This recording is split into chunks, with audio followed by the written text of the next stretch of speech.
I'm Sarah. I live in a city that doesn't care if you're alive or dead, especially in the dead of winter. By day, I was a barista, serving $5 lattes to people who had more warmth in their cups than I had in my entire life. By night, I was, or used to be, an artist, but my paints had long since dried up. Now I was just surviving. This story isn't about my art, though. It's about the moment my life shattered, and how the last person on earth I ever expected to see was the one who handed me the tools to put it back together, piece by painful piece. It's about how I ended up sleeping on a hard wooden pew in a silent church, and what happened when my rich grandmother found me there. Before this story unfolds, I'd love to connect with you. Please let me know in the comments where you're watching from and what time it is in your corner of the world. It's amazing to see how far these stories can travel. The cold was the first thing you noticed. It wasn't just a lack of heat. It was an active, biting presence that seeped through the soles of my worn-out sneakers and nested deep in my bones. St. Jude's was old, built from granite and oak, and it held the December chill like a tomb. But it was dry, and the heavy doors locked from the inside, which was more than I could say for the park bench I'd used the night before. I'd found a quiet alcove near the back, behind the last row of pews. I waited until the last of the evening prayers had finished, until the lights were dimmed to a soft, reverent glow, leaving only the flickering sanctuary candles. Father Thomas the priest had seen me. I knew he had. He was a kind man with eyes that seemed to have seen too much to be judgmental. He'd given me a small, sad smile earlier when I'd been lingering in the vestibule, trying to look like I was just admiring the architecture. He didn't tell me to leave. He just refilled the holy water fonts, turned off the main lights, and disappeared into the rectory, leaving the side door unlocked as he always did. An unspoken understanding. My stomach was a tight, aching knot. I hadn't eaten anything solid in 2 days, just a cup of hot water with sugar packets I'd pocketed from the cafe. I pulled my thin coat tighter around me. My backpack, containing everything I owned, a spare t-shirt, my toothbrush, and an empty sketchbook, was my pillow. I laid down on the pew, the carved wood digging into my hip and shoulder. The silence in the church was massive. It wasn't just quiet. It was full of quiet. Every tiny creak of the old building, every distant siren from the city outside, seemed to echo 1,000 times. I tried to think about my art. I tried to picture colors, to imagine the feel of a charcoal pencil on textured paper. But all I could see was his face. Ben. His easy smile. The way he'd laugh and toss his hair back. The same smile he'd given me the morning he'd left, leaving the apartment door wide open and my bank account empty. Tears pricked at my eyes, hot and sudden, and I scrubbed them away angrily. Crying just made you colder. I was so tired. The kind of tired that goes past exhaustion and into a strange, floaty numbness. I stared up at the stained glass window high above. The moonlight filtered through it, casting a mosaic of blue and red onto the stone floor. It was the only beauty I had left. I must have drifted off, lulled by the cold and the sheer weight of my own despair. It wasn't a restful sleep. It was a shallow, shivering doze filled with dreams of falling. I woke with a start. The quality of light in the church had changed. The moon was gone, and the first faint gray light of dawn was filtering in, making the stained glass look dull and sad. I was stiff, my neck screaming in protest. I sat up, rubbing my arms, my breath pluming in front of my face. And then I saw it. On the pew, directly across the aisle from me, someone had placed a small, crisp, cream-colored envelope. It hadn't been there when I fell asleep. I froze, my heart hammering against my ribs. Had Father Thomas left it? No, this looked expensive. The paper was thick, textured. My name, Sarah, was written on the front in sharp, elegant black ink. My fingers trembled as I picked it up. It was heavy, far too heavy to be just paper. I broke the wax seal, a wax seal, like something from a movie, and unfolded the single, thick card inside. The note was brief, just 3 lines in the same precise, unforgiving script. I see you. This is not where Avance belongs. Be at this address by 9 a.m. Below it was an address. An address I didn't recognize, but the part of town it was in made my stomach drop. It was the wealthiest, most exclusive neighborhood in the city. And then I saw the initials at the bottom, pressed into the card. Evie Eleanor Vance, my grandmother. A woman I hadn't seen in 15 years. A woman who was, by all accounts, one of the richest and cruelest people in the state. And she had been here. She had stood just a few feet away, watching me sleep like a piece of frozen trash on a church pew. To understand the cold of that church pew, you have to understand Ben. Ben was sunshine. That was the only way to describe him. He'd walked into the cafe on a rainy Tuesday, shaking water from his hair, and his smile had felt like the first warm day of spring. I was a goner. I was 23, working full-time at the cafe, and pouring every spare cent and second into my art. I had a tiny studio apartment that was mostly canvases and paint fumes. I was, if not happy, then at least focused. I had a goal. My art was my everything. My mother, before she passed, had always encouraged it. She was the only link I'd ever had to the Vance side of the family, and it was a link she herself had severed long before I was born. She'd run off with my dad, a musician with no money and a big heart, and her family had cut her off completely. All I knew of Eleanor Vance was what my mom had told me in rare, bitter moments, that she was a woman made of iron and ice, who valued legacy and money above all else. Ben loved my art, or so he said. He called me his brilliant, undiscovered genius. He'd bring me coffee while I painted, rub my shoulders, and tell me that one day the whole world would see what he saw. He was a freelance graphic designer, or so he claimed. He was always working on big projects that were just about to pay off. We moved in together after 6 months.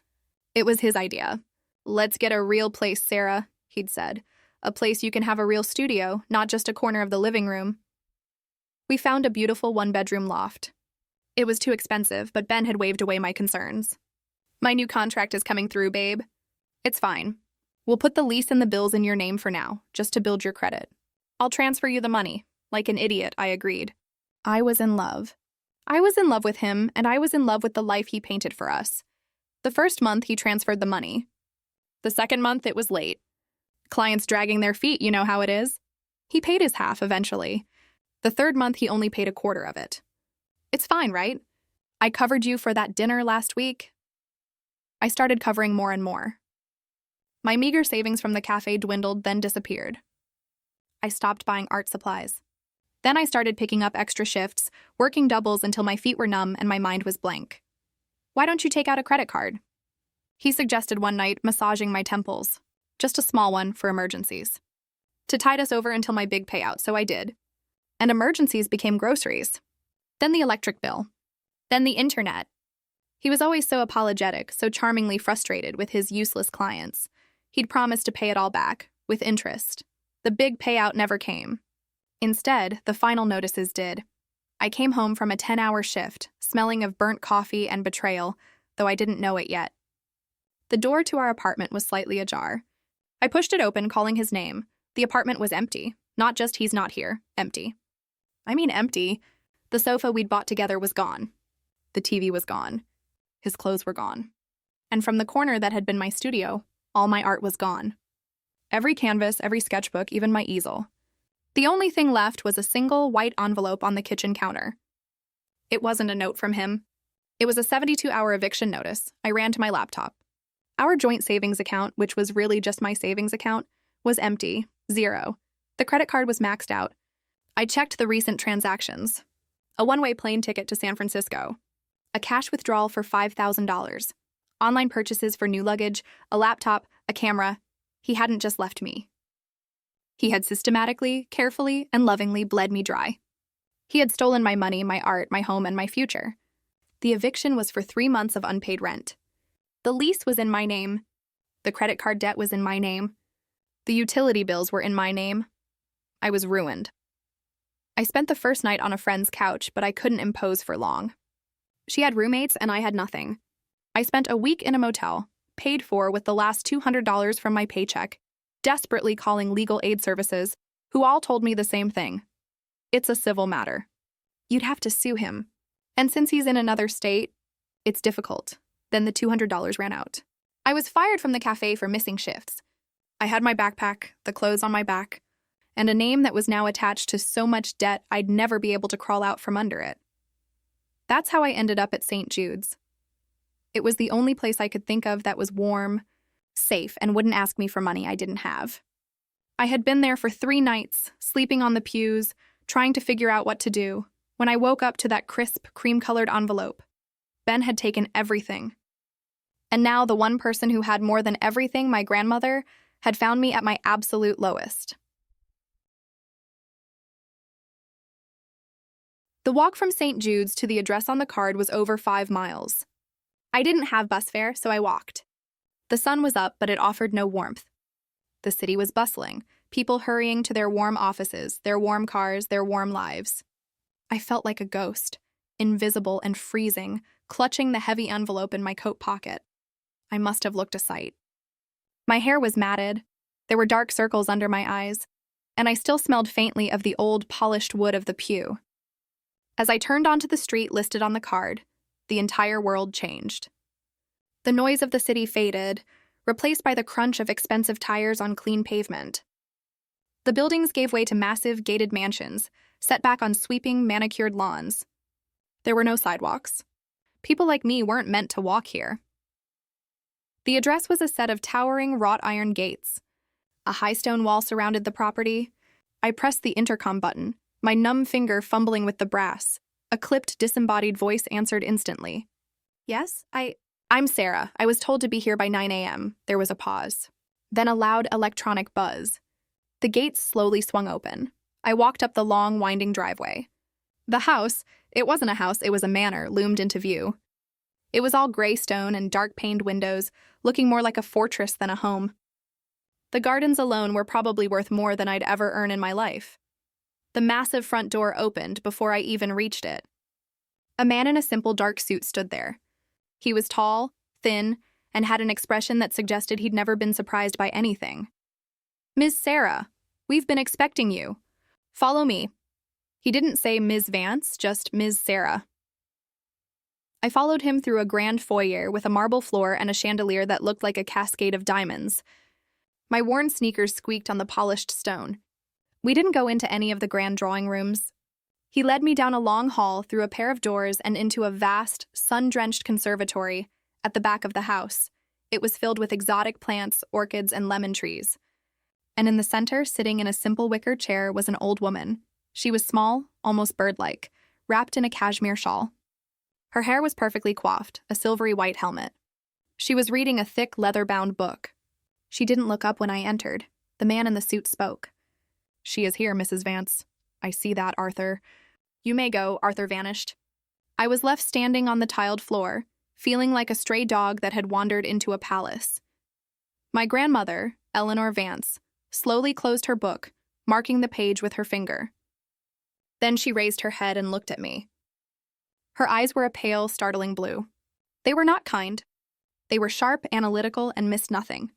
She scanned me from the top of my greasy hair to the holes in my shoes. "So," she said, her voice a dry rasp, "this is what my daughter's child has become. A beggar, sleeping in a church." I flinched, shame and anger warring inside me. Don't," she cut me off, holding up a single slender hand. "Do not make excuses. I am not interested in them. I am interested in facts. Fact, you are homeless. Fact, you are destitute. Fact, you were conned by a small-time grifter who stole your art." She said the word art like it was something distasteful she'd found on her shoe. How did you know?" My voice was barely a whisper. "How did you find me?" "I am Eleanor Vance," she said, as if that explained everything. "I know many things. I knew your mother was a fool, and I knew she would raise a fool. When she died, I had my people keep an eye on you from a distance. I was curious to see what freedom and love would make of her only child. The results are unimpressive. She had been watching me. This whole time. She knew about Ben. She knew about the eviction. She had let it happen." "You let it happen," I said, the whisper turning into a low, shaking accusation. "You knew he was robbing me, and you did nothing." "It was not my business," she said coolly. "It was your lesson to learn. A very expensive lesson, it seems. I do not interfere in lessons. I do, however, invest in potential, though I see very little of it." She gestured to the envelope I was still clutching. "Open it." I pulled it out. My fingers were still trembling. I'd forgotten about it. I tore it open. Inside, there wasn't a check. There was a thick stack of cash, all $100 bills. I didn't count it, but it had to be thousands. And underneath the cash, a one-way bus ticket back to the small town my mother had fled from. "There is $5,000 there," she said, her voice flat.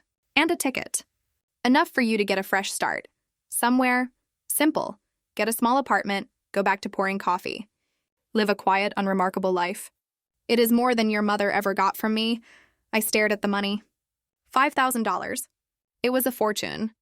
It would solve everything.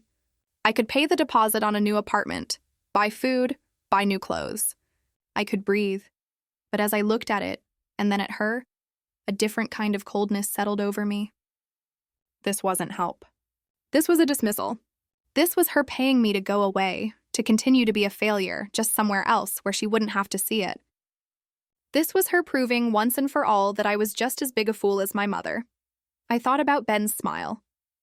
I thought about my stolen paintings. I thought about the feeling of the cold pew under my back. Slowly, deliberately, I placed the bus ticket on the table next to her. Then I placed the stack of cash on top of it. Her perfectly plucked eyebrows rose. Just a fraction. No, I said. My voice was shaking, but it was firm. No? She repeated, a dangerous edge to her voice. You are in a position to say no to me? You who have nothing? I don't want your money, I said, shoving my hands into my pockets to hide their shaking. I don't want to go away and live a simple life. I want, what? She pressed. What could you possibly want that you think you deserve? I met her icy blue gaze. I want him to pay. The man who did this to me, I want him to hurt. I want him to lose everything just like I did, and I want my art back. There was a long, heavy silence. The only sound was the ticking of a grand, ornate clock in the hallway. Eleanor Vance stared at me. Her face was unreadable. I expected her to laugh, to call Arthur to have me thrown out. Instead, a very small, very thin smile touched the corners of her mouth. It was a chilling sight. Well, she said, leaning back in her chair, it seems there may be a spark of Vance in you after all. Pride, anger, a desire for retribution. These are useful things. Far more useful than painting. She tapped her finger on the stack of money. This, she said, was a test child. And you have, much to my surprise, passed. The next morning, I woke up in a bed so soft it felt like I was floating on a cloud. The room they'd given me was larger than my entire old apartment. It had a fireplace, a desk, and a bathroom made of white marble. A simple dark gray dress and new shoes had been laid out for me.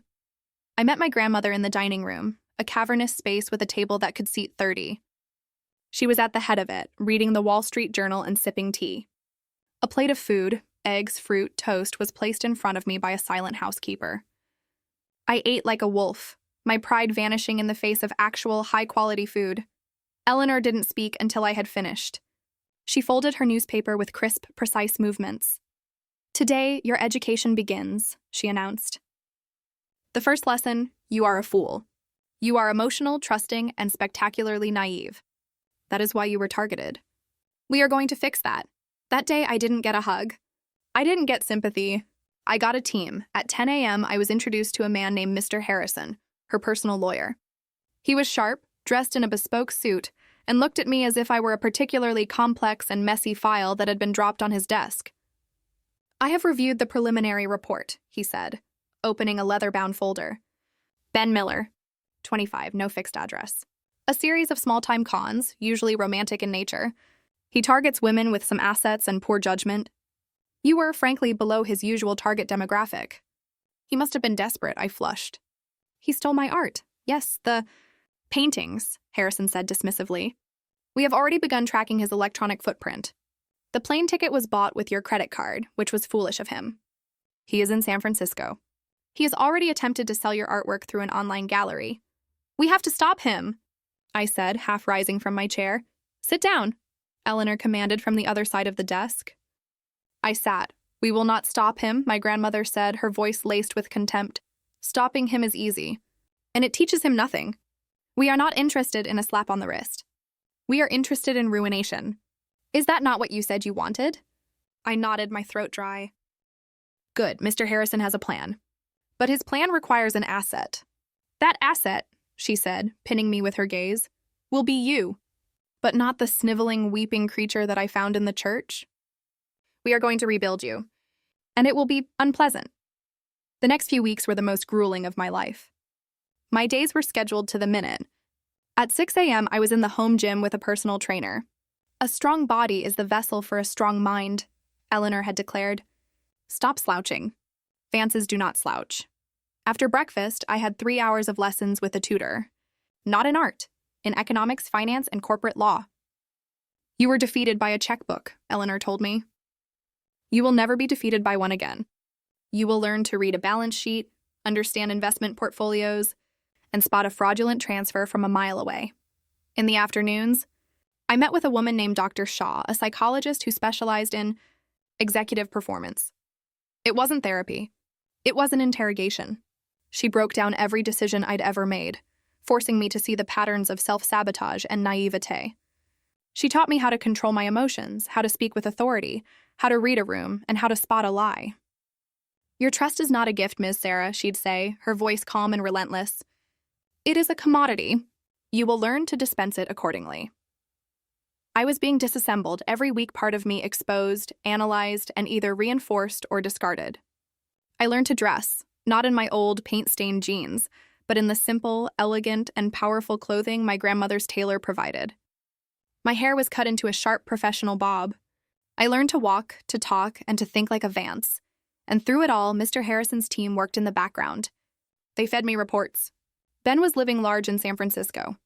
He'd successfully sold 2 of my larger canvases to a small, trendy gallery, claiming he was the artist, Ben Miller, a rising star. He was already dating someone new, the daughter of a wealthy tech investor. He was using my art, my soul, to build his new con. A cold, hard anger, unlike anything I'd ever felt, began to grow in my chest. It was a clean, sharp feeling. It wasn't the hot, messy grief I'd felt before. It was focused. It was a weapon. One evening, I was in the library practicing my financial analysis when Eleanor joined me. She sat by the fire watching me. You are learning, she observed. I am, I agreed. Good, because we are moving to the next phase. Mr. Harrison has prepared the battlefield. A different kind of inheritance, the plan was not simple. It was, in true Vance fashion, devastatingly complex and utterly ruthless. Ben's weakness is not money, Eleanor explained, sipping her evening tea. Money is just his tool. His true weaknesses are his ego and his pathological need for validation. He doesn't just want to be rich. He wants to be admired. He told that gallery owner he was the artist, I said, the words tasting like ash. Precisely. And that, Eleanor said, a thin smile playing on her lips, is the door we will walk through. Mr. Harrison's team had been busy. They had, through a series of shell corporations and third-party buyers, purchased the very gallery Ben was working with. They now controlled the venue for his next big show. He's been promising them a full, exclusive collection, Mr. Harrison explained via video call. He's been sending them photos of your other pieces, which he has in storage, claiming they are his works in progress. The show is in 3 weeks. It is being billed as the debut of a major new talent. But how does that help me? I asked. You, Eleanor said, are going to give him exactly what he wants. You are going to paint. For the first time in months, I was taken to an art studio. But it was not like my old messy corner. This was a vast, clean, white room on the top floor of a downtown office building owned by Vance Industries. It was sterile, professional, and stocked with the most expensive art supplies on the planet. I can't, I stammered, the smell of turpentine and oil paint hitting me like a physical blow. After what he did, you will, Eleanor said, her voice leaving no room for argument. But you will not paint as Sarah. You will paint as Ben. You will study his online persona. You will study the 2 pieces he has already sold. And you will create 5 new canvases. They must be good. They must be brilliant. But they must be shallow. All technique, no heart. The kind of art a con man thinks is profound. It was the hardest thing I'd ever done. For the first week, I just stared at the blank canvases. I was blocked by my own rage and grief. Dr. Shaw was sent in. He stole your art because it had value, she said calmly. He saw your soul on that canvas and he monetized it. Now you will use that same skill, but as a weapon. This is not creation. This is forgery. This is an assassination. Separate the artist from the technician. Be the technician, and so I did. I painted. I painted with a cold technical fury. I replicated the style he had stolen, but I injected it with a commercial emptiness that I knew would appeal to the tech bro audience he was courting. They were beautiful, hollow paintings. And with every brushstroke, my anger cooled and hardened into pure, cold resolve. While I painted, the rest of the plan moved forward. Harrison's team leaked details of the art show to major art critics and San Francisco Society blogs. They built up the hype for the mysterious Ben Miller. They also very quietly flew in 2 of his previous victims from other states, women he had conned in Seattle and Austin. They were put up in a luxury hotel, all expenses paid by the Vance account. Finally, the paintings were done. They were created and shipped to the gallery under a false name. "And now for you," Eleanor said. She took me to her personal salon. My hair was styled. I was fitted for a stunning, simple, and lethally expensive black dress. "You will not be Sarah the barista tonight," Eleanor said, adjusting a pearl earring. "You will be Sarah Vance, my heir, and you will be the one to introduce the artist." We flew to San Francisco on a private jet. We checked into the penthouse suite of the Fairmont. I had never seen wealth like this. It was suffocating. "Do not be impressed by it," Eleanor advised, seeing my expression. "This is just scenery. It is a tool like a hammer or a check. Nothing more. Remember what is real. The art is real. The con is real. The revenge. That will be very real."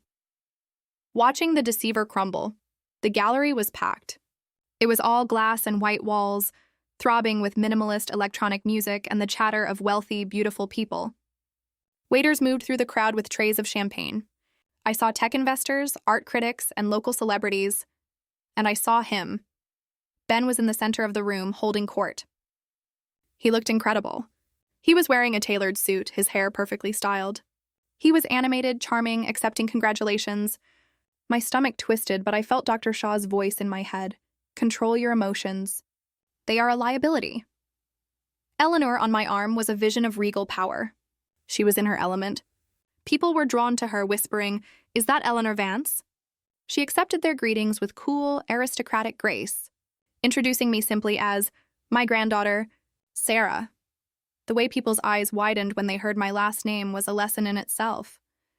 We orbited the room, staying clear of Ben. I looked at my paintings on the walls.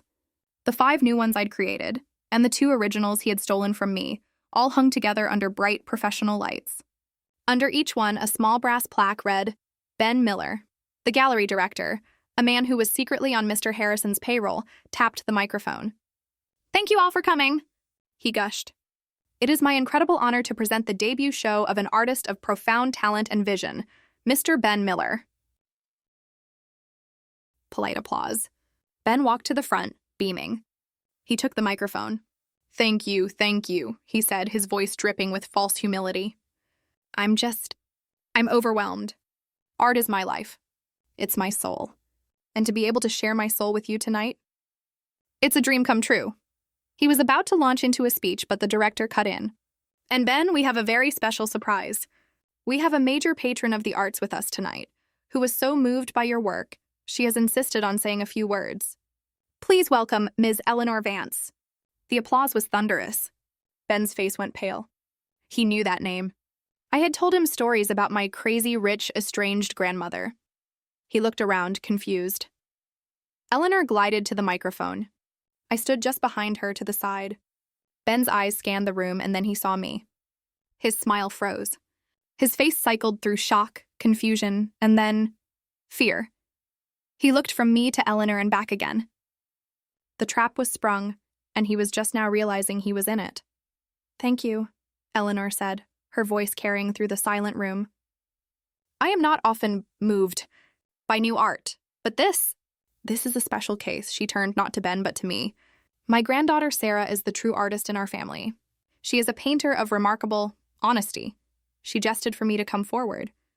I stepped up to the microphone, my heart hammering, but my voice when it came out was clear and cold. "Thank you, grandmother." "Ben," I said, turning to him. The entire room was watching. "It's so surprising to see you here." "Sarah, he stammered. What are you doing here?" "I was just admiring your work," I said, gesturing to the canvases. "It's incredible, especially since you told me you were a graphic designer. I had no idea you painted." A nervous titter went through the crowd. Ben was sweating. I have many talents," he tried, forcing a laugh. "You certainly do," I said. "For instance, this one." I walked over to one of my original paintings, one he had stolen from my apartment. This one is Rainy Tuesday. I painted it the day after we met. I remember it clearly. I was so happy Ben's face was ashen. Sarah, this isn't the time. And this one, I continued, moving to one of the new hollow paintings I'd created in the Vance studio. This must be from your new blue period. It's very clean. You've really changed your style since you left. You must have been so busy, what with packing up my apartment, draining my bank account, and maxing out my credit cards. The room went dead silent. You could have heard a pin drop. I don't know what she's talking about, Ben blurted out, looking desperately at the gallery director.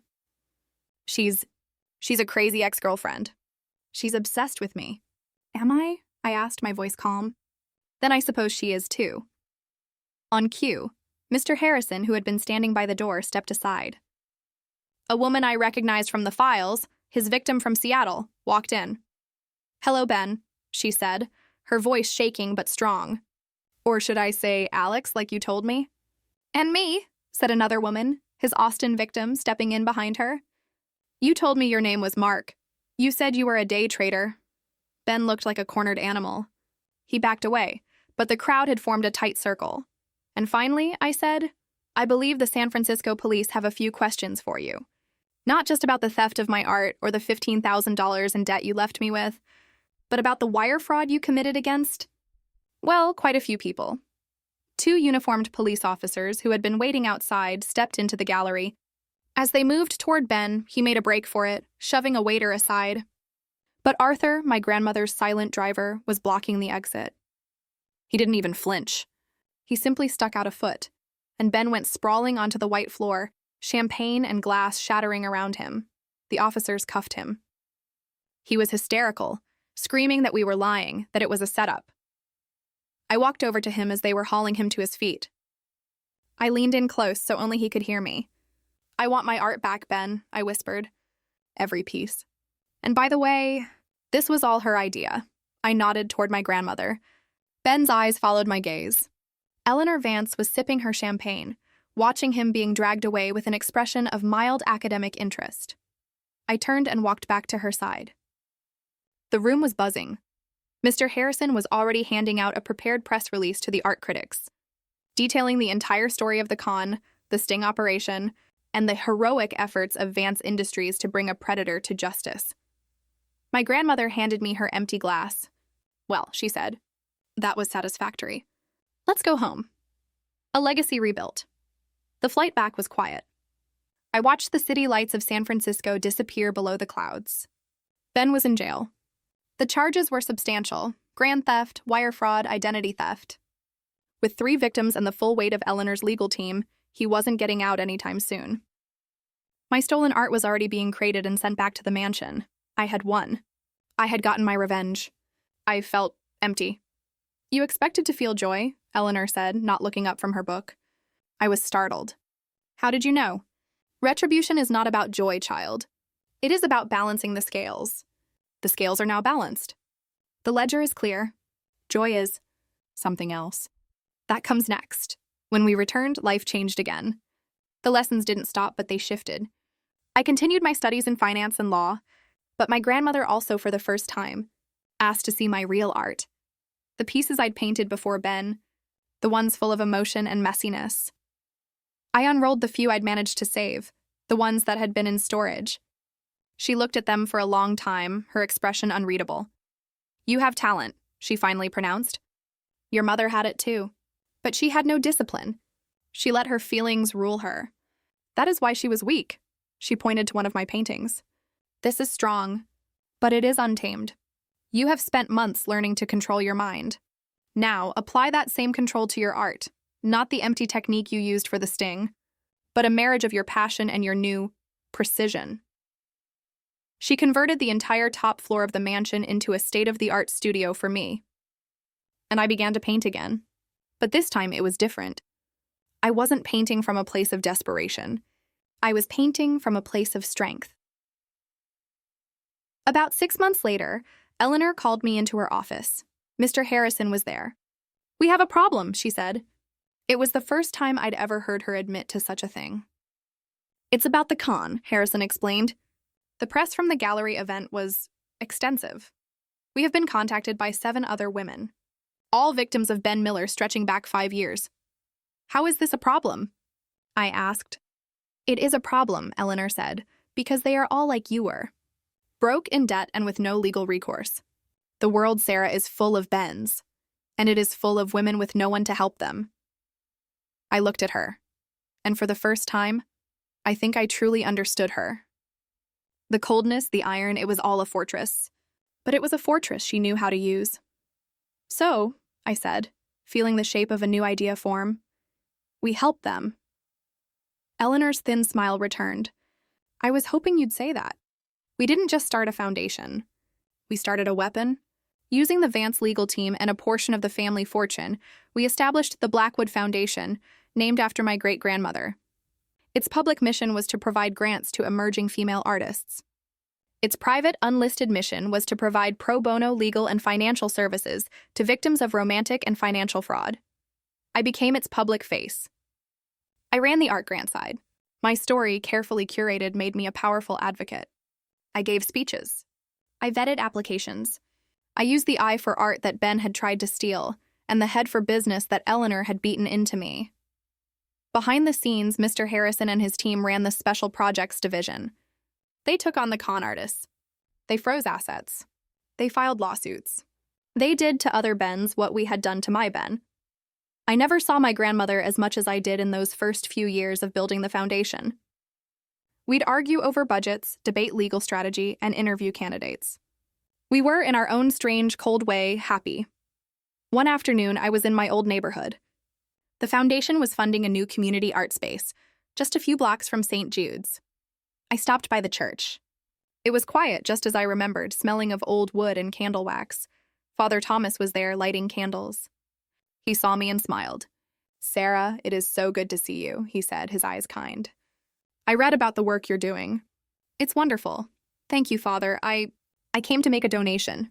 A new heating system, maybe?" He chuckled. "That would be a blessing indeed." As I was writing the check, he grew quiet. "You know, that night, the last night you were here, I saw your grandmother. I was in the rectory looking out the window, and I saw the Bentley pull up. I saw her get out. She stood in the back of the church for almost an hour, just watching you sleep. I stopped writing. I had always assumed she'd come in, seen me, left the note, and departed. An hour? Yes, he said softly. She looked very sad. When she finally left, she stopped and spoke to me. She told me you were a good person and that the world was not. And she asked me to pray for you both. I finished writing the check, my hand suddenly unsteady. I handed it to him. I left the church and got into the car Arthur was waiting with. As we drove away, I thought about that. My grandmother standing in the cold, dark church, watching me, sad.